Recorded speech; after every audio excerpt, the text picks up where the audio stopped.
presentation is about my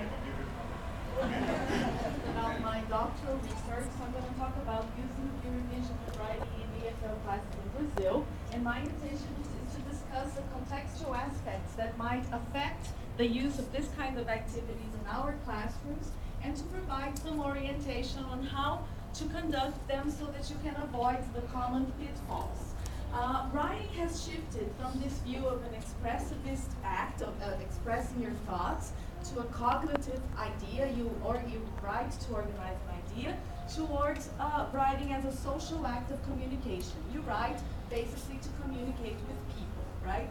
And within this framework, there's a balance between process and product. The classroom is a community, and the students should be active participants in the community, and genre-based approaches should be a complement to process writing in order to do this social interactive writing.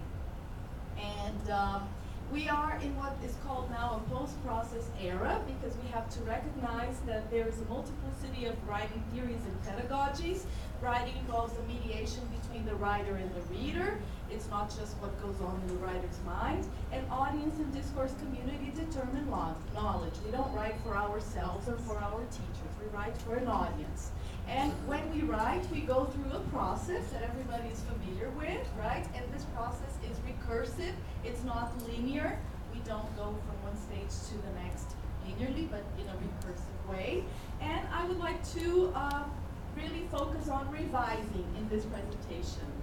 In the ELT Institute where I work, we adopt a process writing approach, but without losing sight of the final product, because people need products.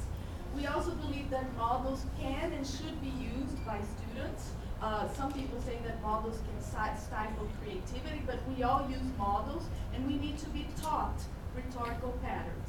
An ideal writing assignment should have a topic that students like, should have models of what kind of writing you expect your students to produce. They should be engaged in pre-writing, generating ideas, planning. Peer review is an important element, because they should get feedback not only from the teacher but also from their peers. So you might ask, why do peer revision? And I have some basic arguments. First of all, it's in keeping with our view of language, of learning and language learning. It stimulates interaction, awareness of audience, and it makes writing more authentic, because the reader is not only the teacher, and it promotes learner autonomy too. Why not do it? That's also a very good question, right? I don't have time. People, teachers say this a lot. I tried it and it didn't work. Of course, it never works the first time. Students don't like doing it. Students are not used to doing this in their schools. So I decided to see if this was really true. So I looked at classrooms in different regular schools to see how L1 writing was taught and how students were working with writing in their L1 environments. So I started from a group in my ELT Institute, and I investigated these students' experiences with writing in L1 in their classes. And I found out that, yes, it's true that writing in students' regular schools focuses more on product than on the process, so that's why we have difficulty with process writing. Pre-writing, rewriting, and peer revision are rarely, if ever, used, and the main focus is on writing tests, on passing the tests. Some of the convergences that I found was focus on genre, intertextuality, drafting, but not for all assignments, and a little peer review, but I figured that the teacher knew my research agenda, and I have evidence to prove that. Because it was the first time that these students had ever done peer review. Some divergences. So pre-writing, focusing on generating ideas and planning doesn't exist, at least from the research that I conducted. There's very little, most of the times, no drafting, no peer review except for that specific case, and students their writing is not judged against specific rubrics. So my experience with peer revision has shown that there is a continuous progress if you stick to it. There is a qualitative leap between semesters and so on if you stick to it. Blogs and wikis make the activities much more authentic because people are writing for an audience, for a true audience. Students feel more comfortable about not changing the things they don't want to change when it's feedback that they receive from a peer and not from the teacher who is an authority. And it gives students the opportunity to know things about each other that they wouldn't know otherwise in a normal classroom activity. However, you will find a lot of resistance.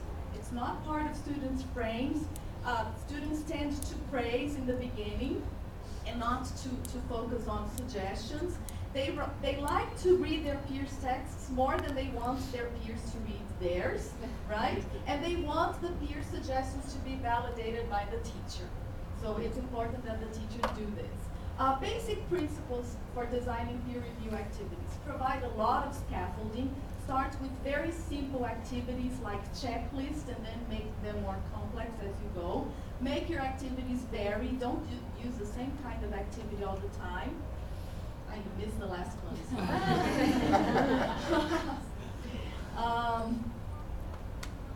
Provide a peer review form. Students don't like it when their peers write on their compositions. Peer review does not replace teacher revision, it complements it, okay?